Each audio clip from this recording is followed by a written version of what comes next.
اموی بادشاہ بنو امیہ کا سب سے حسین بادشاہ سلیمان بن عبد الملک، سب سے حسین، 42 سال کی عمر، جوانی، اس کی میت کو قبر کے قریب کیا گیا تو ہلنے لگا تو اس کے بیٹوں نے کہا ہمارے ابا زندہ ہیں۔ السلام علیکم دوستو، امید کرتا ہوں حضرات خیریت سے ہوں گے۔ آج کی اس ویڈیو کے اندر میں پھر سے مولانا طارق جمیل صاحب کا ایک بہت ہی بہترین بیان لے کر کے حاضر ہوا ہوں۔ امید کرتا ہوں کہ آپ حضرات کو بیان بہت اچھا لگے گا۔ بس آپ سے گزارش ہے کہ اس بیان کو پورا مکمل سنیں تاکہ آپ کو اس بیان سے پوری معلومات ہو۔ تو چلیے اس بیان کو شروع کرتے ہیں۔ وہ سختہ ہو گیا ہے، زندہ ہیں۔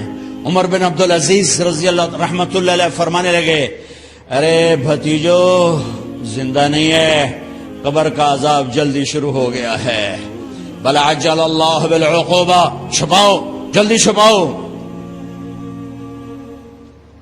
عمر بن عبدالعزیز جس تخت پر بیٹھے اس پر سلیمان تھا، اس پر ولید تھا، اس پر عبد الملک تھا۔ ان تینوں نے اپنے من کو راضی کیا، عمر بن عبدالعزیز نے اپنے رب کو راضی کیا۔ جب عمر بن عبدالعزیز کا وقت آیا مرنے کا تو انہوں نے بلایا رجا بن حیوہ سے، فرمایا کہ میں نے عبد الملک بن مروان، چاچا بھی تھے سسر بھی تھے، ان کی بیٹی فاطمہ سے شادی ہوئی تھی، میں نے اس کو قبر میں اتارا، کفن کی گرہ کھول کے دیکھا تو اس کا چہرہ قبلے سے ہٹ چکا تھا، رنگ کالا سیاہ پڑ چکا تھا۔ عبد الملک بن مروان گورا چٹا تھا، یہ جگہ سرخ تھی، کالا۔ پھر میں نے ولید کو قبر میں اتارا، اس کا بیٹا 10 سال حکومت کی، اس نے 21 سال حکومت کی، اس نے 10 سال کی، ولید بن عبد الملک۔ میں نے اس کے کفن کی گرہ کو کھول کے دیکھا تو اس کا رنگ سیاہ ہو چکا تھا اور قبلہ کی طرف سے چہرہ پھر چکا تھا۔ پھر اس سلیمان کا واقعہ تو ابھی سنایا۔ پھر اس سلیمان کو قبر میں اتارا اور اس کے کفن کی گرہ کو کھول کے دیکھا تو اس کا چہرہ قبلے سے ہٹ چکا تھا۔ اب میں جا رہا ہوں، مجھے دیکھنا۔ پہلے تینوں نے حکومت کی پوجا کی اور عمر بن عبدالعزیز نے اپنے اللہ کی پوجا کی۔ انہوں نے ایک بڑا عجیب خطبہ دیا جب خلیفہ بنے، اے لوگو، بچپن میں شعر و شاعری کا شوق تھا تو میں شاعر بنا، تھوڑا سا اٹھان ہوئی تو علم کا شوق لگا، میں نے علم حاصل کیا، جوان ہوا تو فاطمہ بنت عبد الملک سے عشق ہوا، میں نے اس سے شادی کی، اب اللہ نے مجھے حکومت دے دی ہے، اب تم دیکھو کہ میں اس سے اپنے اللہ کو راضی کروں گا۔ ہمارے حکمران تو ووٹ سے آتے ہیں اور چلے جاتے ہیں 4-5 سال کے بعد، ان کی وراثت میں حکومت آ رہی ہے اور 3 بر اعظم پر حکومت ہے، اور ایسا روب و دبدبہ ہے بنو امیہ کا، کوئی ان کے سامنے سر نہیں اٹھا سکتا۔ اور یہ بندہ 2 سال 2 مہینے 3 بر اعظم میں زکوٰۃ لینے والا کوئی نہ بچا، 3 بر اعظم میں سوال کرنے والا کوئی نہ بچا، 3 بر اعظم میں ظالم کوئی نہ بچا، 3 بر اعظم میں مظلوم کوئی نہ بچا۔ لیکن خود کیسا رہا؟ گھر آئے، فاطمہ بڑے اچھے دن گزرے ہیں، اب امتحان ہے، میں تیرا حق نہیں ادا کر سکوں گا، طلاق لینی ہے میں حاضر ہوں، ساتھ دینا ہے تو میرے اپنے حق معاف کرو، اپنے حق معاف کرو۔ فاطمہ جیسی عورت انسانی تاریخ میں کوئی نہیں آئی، سیاسی لحاظ سے، سیاسی۔ دادا مروان بادشاہ، باپ عبد الملک بادشاہ، بھائی ولید بادشاہ، دوسرا بھائی سلیمان بادشاہ، تیسرا بھائی ہشام بادشاہ، چوتھا بھائی یزید بادشاہ اور اپنا خامند بادشاہ۔ 7 نسبتوں سے یہ عورت شہزادی ہے۔ کائنات انسانی تاریخ میں اتنی بڑی عورت کوئی نہیں آئی، سیاسی۔ فاطمہ کہنے لگیں، عمر میں نے سکھ کے دن تیرے ساتھ گزارے ہیں، دکھ میں تجھے چھوڑ کے نہیں جاؤں گی، جو میں نے اپنے سارے حق معاف کی۔ پھر حضرت عمر بن عبدالعزیز کی راتیں اور دن کیسے گزرے؟ فاطمہ بنت عبد الملک فرماتی ہیں 2 سال 2 مہینے میں وہ میرے بستر پر میرے ساتھ نہیں لیٹے، انہیں غسل کی ضرورت نہیں پیش آئی، مصلے پہ بیٹھتے اور روتے روتے روتے وہیں سو جاتے اور روتے روتے وہیں سے اٹھتے، پر 3 بر اعظم میں ظالم کوئی نہ بچا، مظلوم کوئی نہ بچا، زکوٰۃ لینے والا کوئی نہ بچا، بھکاری بھیک مانگنے والا کوئی نہ بچا، 3 بر اعظم کو ایسے صاف کر دیا۔ یہ فیصل آباد بھی ان کی حکومت میں شامل تھا، چونکہ ملتان وہ بمبئی تک اور ملتان دیپال پور تک یہ سارا علاقہ ملتان میں آتا ہے، اور محمد بن قاسم نے ملتان فتح کیا ولید کے زمانے میں۔ اپنی حکومت کو اللہ کی رضا کے لیے استعمال کیا۔ کیسے استعمال کیا؟ سارے مال فاطمہ کا سارا زیور بیت المال میں ڈال دیا، تنخواہ پہ آ گئے، عید کا موقع آیا، بچوں نے ماں سے کہا، 12 بچے تھے، بچیاں 12 بچے بچیاں، ہمیں کپڑے لے کر دو، عید آ رہی ہے، ہر آدمی اپنے بچوں کے لیے کپڑے لے رہا ہے، ہمارے بچے بھی کہہ رہے ہیں کپڑے لیں، جاؤ بھائی لو۔ فاطمہ کے پاس عمر 3 بر اعظم کے بادشاہ کے بچے آ رہے ہیں، ماں جی عید آ رہی، کپڑے تو لے دیں، ابا سے کہیں کہ ابا سے بات کرتی ہوں۔ ابا تشریف لائے، خزانے لبالب بھرے ہوئے گندم کے ڈھیر کی طرح، کہ امیر المومنین بچے کپڑے مانگ رہے ہیں۔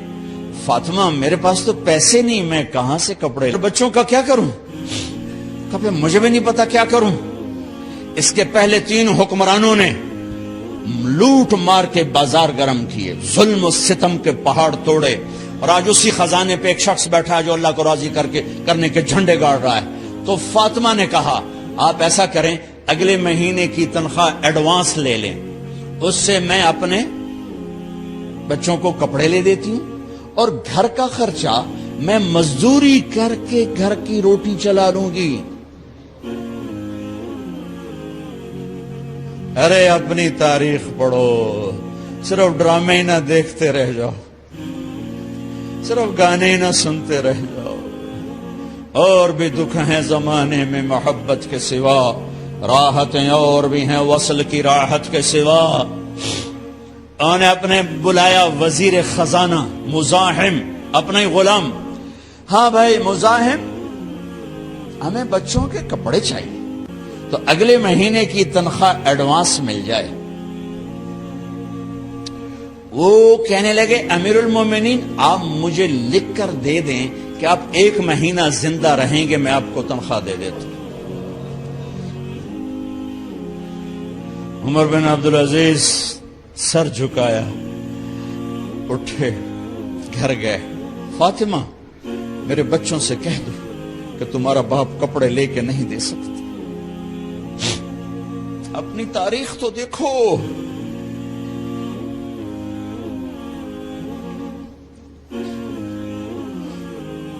عید کا دن آ گیا، خلیفہ وقت عید کی نماز پڑھاتے تھے، نمازیں بھی خلیفہ وقت پڑھاتے تھے۔ بنو امیہ کا خاندان ملنے کے لیے آ رہا ہے، سارے سرداروں کے بیٹے اعلیٰ پوشاک، اعلیٰ لباس، ملنے آ رہے ہیں۔ تھوڑی دیر بعد دیکھا تو بچے بھی ملنے آ رہے ہیں، امیر المومنین کی حیثیت سے بچے باپ کو ملنے آ رہے ہیں، اور ان کے جسموں پر پرانا لباس ہے۔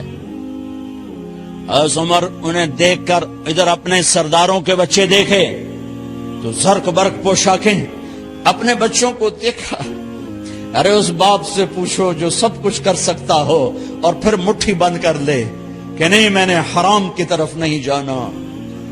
بچوں کو دیکھا تو آنکھیں ڈب ڈبا گئیں، آنکھوں میں آنسو آ گئے۔ فرمایا میرے بچوں آج تمہیں اپنے باپ سے گلہ تو ہوگا کہ آج ہمارے باپ نے کپڑے ہی نہ لے کے دیے۔ ان کے ایک بیٹے ہیں عبد الملک، ان سے بھی 4 رات آگے تھے، ان سے پہلے ہی فوت ہو گئے تھے۔ کہنے لگے ابا جان آپ کو مبارک ہو، آپ نے قومی خزانے میں بددیانتی نہیں کی ہے، آپ کو مبارک ہو۔ آج ہمارا سر بلند ہے، ہم شرمندہ نہیں ہیں، ہم شرمندہ نہیں ہیں۔ انسانوں کو کپڑوں پہ نہیں تولا جاتا، آج کا میرا دیس کا مالدار اتنا فقیر ہو گیا ہے، اتنا چھوٹا ہو گیا ہے کہ وہ اپنا تعارف کروانے کے لیے 50 لاکھ کی گھڑی لیتا ہے، 6 لاکھ کا جوتا لیتا ہے۔ آج کی بیگم اتنی چھوٹی ہو گئی ہے کہ اپنے قد کو بڑا کرنے کے لیے وہ 10 لاکھ کا ہینڈ بیگ لیتی ہے کہ دیکھو میرا بیگ 10 لاکھ کا ہے۔ ارے میری بہن، تو 10 ٹکے کی بھی نہیں رہی اگر تو نے بیگ سے اپنے آپ کو بڑا بنایا۔ او میرے دوست، تو 2 ٹکے کا نہیں ہے اگر تو 10 لاکھ کے جوتے اور 50 لاکھ کی گاڑی سے اور 50 لاکھ کی گھڑی سے اگر تو بڑا بننا چاہتا ہے۔ ارے اس دھوکے سے نکلو۔ برینڈڈ کہاں جا رہے ہو؟ جب تم اپنی ذات میں بے قیمت ہو تو رب ذوالجلال کی قسم تمہاری گھڑیاں، تمہارے بیگ، تمہاری گاڑیاں، تمہارے بنگلے تمہاری عزت کو بڑھا نہیں سکتے۔ ابا جان، آج ہمارا ساڈا ایتھے سر آ گیا، سانو آج ساڈی عید ہو گئی کہ ساڈے ابے آج خیانت نہیں کی تھی۔ آج ہم خوشی سے بلند ہیں کہ ہمارے باپ نے بددیانتی نہیں کی۔ گھر میں تشریف لائے، کہنے لگے فاطمہ کچھ پیسے ہیں، میرا انگور کھانے کو جی چاہ۔ بس فاطمہ رونے لگی۔ فرمایا امیر المومنین، خزانہ تو بھرا پڑا ہے، 1 درم کا بھی تیرا حق نہیں ہے کہ تو 1 درم لے کے انگور خرید لے۔ تو تھوڑا پٹھے، فاطمہ میں جہنم نہیں برداشت کر سکتا۔ او میرے بھائیو، جو دن رات سود میں پھنس چکے ہو، جو دن رات جوے شراب میں پھنس چکے ہو، کیسے اللہ کے سامنے سرخرو ہو کر کھڑے ہو گئے؟ فاطمہ منہ پہ ہاتھ، کپڑا رکھا، دوپٹہ رکھا منہ پہ اور بات کریں۔ آپ نے پوچھا ارے کیا ہوا تمہیں، یہ منہ پہ کپڑا کیوں رکھتے ہو؟ تو خاموش ہو گئی، لیکن گھر کی خادمہ رو پڑی۔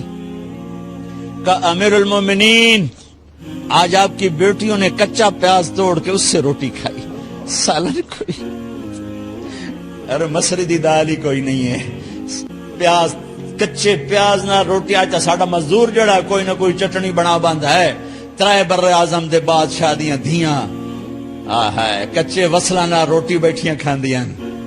اور میرے آج کا تاجر کہتا ہے جھوٹ نہ بولوں تو کاروبار کیسے، میرا افسر کہتا ہے رشوت نہ لوں تو گزارا کیسے کروں۔ تو عمر بن عبدالعزیز پھس پہ ہچکیوں کے ساتھ روئے کہ میری بچیوں، میں تمہیں بڑے اچھے کھانے کھلا سکتا ہوں اور میں جہنم کی آگ برداشت نہیں کر سکتا۔ بھائیو، اس بندے نے اپنے آپ کو ذبح کر دی، اللہ کو راضی کرنے کے لیے ذبح کر دی، اپنی ذات کو، اپنے جذبات کو، اپنے احساسات کو۔ جب گورنر ہوتے تھے نا تو حضرت فاطمہ کی ایک باندی تھی، ان سے انہیں عشق ہو گیا تو اپنی بیگم سے کہتے یہ باندی مجھے گفٹ کر دو، وہ کہتی میں نہیں کرتی۔ جب یہ خلیفہ بنے کئی دفعہ ان سے کہتے مجھے ہدیہ کر دو، مجھے دے دو، وہ کہتے میں نہیں دیتی۔ جب یہ خلیفہ بنے تو ان کی بیگم نے اس باندی کو نہلایا، خوبصورت زیورات سے سجایا، عالی شان میک اپ کیا اور اس کا ہاتھ پکڑ کے لائی، امیر المومنین یہ آپ کی خدمت میں گفٹ ہے۔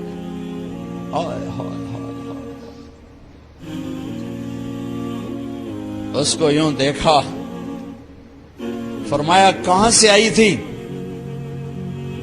کہا جی عبد الملک نے کوفے سے مجھے زبردستی اٹھوایا تھا، تو 2 آدمی بلائے کہ جاؤ اسے اس کے مالک کے پاس واپس بھیج دو۔ وہ کہنے لگی این وجدک علی یا امیر المؤمنین، امیر المؤمنین آپ کا عشق کہاں گیا جو میرے ساتھ تھا؟ تو عمر کی آنکھیں بھر آئیں، کہا وہ پہلے سے بھی زیادہ ہے لیکن تمہیں اللہ کے لیے قربان کرتا۔ میں اپنے عشق کو اللہ کے لیے قربان کرتا. ہاں اب اللہ نے صلہ کیا دیا. جب انتقال ہوا ہونے لگا تو بلایا رجا کو, جو میں بات پہلے چھوڑ کے ادھر ان کی تھوڑی سیرت بتائی کہ رجا اب میں مرنے لگا ہوں. عبد الملک کالا ہو گیا تھا, ولید کالا ہو گیا تھا, سلیمان کالا ہو گیا تھا. یہ کیوں کالے ہوئے تھے؟ یہ بے نمازی نہیں تھے, بدکاری نہیں کرتے تھے, کسی کی طرف ان کی میلی آنکھ نہیں اٹھی کبھی. یہ ظالم تھے, ظالم انسانوں کا خون پیا, مال میں خیانت کی. اس پر اللہ نے چہرے پھیر دیے. آج عمر بن عبدالعزیز جا رہا ہے کہ دیکھو میں جا رہا ہوں, مجھے دیکھو میرے ساتھ کیا ہوتا ہے. ان کا انتقال ہوا, ان کی میت قبر کے کنارے رکھی گئی اور اب نیچے اتارنا ہے. سلیمان کی میت کو اتارنے لگے تو ہلنے لگا اور عذاب قبر پہلے شروع ہو گیا. عمر کی میت کو جب قبر کے قریب کیا گیا, ایسے ہوا کا جھونکا آیا, ایک پرچہ ایسے لہراتا ہوا یوں آیا, یوں آیا, یوں آیا اور عمر کے سینے پر گر گیا. لوگ کٹھے ہو گئے, پرچے کو کھول کے دیکھا گیا تو اس پہ لکھا تھا بسم اللہ الرحمن الرحیم براءۃ من اللہ لعمر بن عبد العزیز من النار. یہ پروانہ ہے اللہ کی طرف سے اس کے بندے عمر کے لیے کہ اسے جہنم سے نجات کی خوشخبری سنا دی جائے. آہا, مرنا ہو تو یوں مرو, اللہ ایسی موت دے دے. کہتے ہیں پھر میں نے ان کو قبر میں اتارا.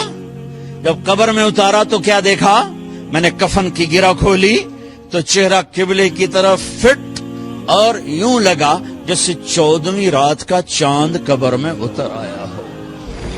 لا الہ الا اللہ محمد رسول اللہ, لا الہ الا اللہ محمد رسول اللہ. پکار نہ جینے والے کو پکار, وَإِذَا اسْتَعَنْتَ فَاسْتَعِنْ بِاللَّهِ. ارے تو مجھے کیوں نہیں پکارتا, میں تیری شہرک سے زیادہ قریب. جسے پکارنا ہے اس کے لیے لازمی ہے موت سے پاک ہو, جسے پکارنا ہے اس کے لیے لازمی ہے زوال سے پاک ہو, جسے پکارنا ہے اس کے لیے لازم ہے کہ طاقت میں کامل ہو, موت سے پاک ہو, زمان و مکان سے پاک ہو. جس کو پکارنا ہے لازم ہے شارک سے زیادہ قریب ہو. ہے کوئی اللہ کے سوا شارک سے زیادہ قریب؟ ہے کوئی اللہ کے سوا موت سے پاک؟ ہے کوئی اللہ کے سوا زوال سے پاک؟ ہے کوئی اللہ کے سوا زور سے پاک؟ ہے کوئی اللہ کے سوا پیدائش سے پاک؟ ہے کوئی اللہ کے سوا ماں کے پیٹ سے پاک؟ ہے کوئی؟ آدم کو بنایا پر اپنی قدرت سے بنایا, ماں کے بغیر بنایا تو قدرت سے بنایا. عیسیٰ کو پیدا کیا باپ کے بغیر تو قدرت سے پیدا کیا. ہے کوئی تو لاؤ. جب کوئی نہیں ہے تو لا الہ الا اللہ کی, لا الہ الا اللہ, لا الہ الا اللہ کا فرمان اعلان, ایاک نعبد و ایاک نستعین. اللہ کے آگے جھولی پھیلا. دیکھو عجب بات, لوگوں سے مانگو تو شرمانا پڑتا ہے. جی ذرا آپ سے بات کرنے, ذرا علیحدگی میں بات کرنے, ذرا آپ سے علیحدگی میں بات کرنے. علیحدگی میں وہ علیحدگی میں کیوں بات کرنے؟ کیونکہ سب کے سامنے مانگتے ہوئے شرم آتی. یہ بات بتا رہی ہے کہ یہ فطرت کے خلاف ہے. اور جب اللہ کا فقیر بننا ہو تو سب کے سامنے ہاتھ اٹھا رہا ہے اور یوں اٹھا رہا ہے اور دھوڑے مار کے رو رہا ہے اور آنسو بہا رہا ہے. ملتزم سے چمٹا ہوا چیخیں, عرفات کے میدان میں چیخیں, ریاض الجنہ میں چیخیں, جمعہ کی رات شب قدر میں چیخیں, حرمین کی دعا میں چیخیں. سب کے سامنے مانگ رہا ہے اور زبان حال سے کہہ رہا ہے کہ اللہ سے مانگنا ہی عزت ہے, باقی تو ذلت ہی ذلت ہے. اس سے مانگ جس کے خزانوں کو زوال نہیں, اس سے مانگ جس کو کسی سے مانگنا نہیں پڑتا, اور جس نے براہ راست دینا ہے. اب میں امجد سے کہوں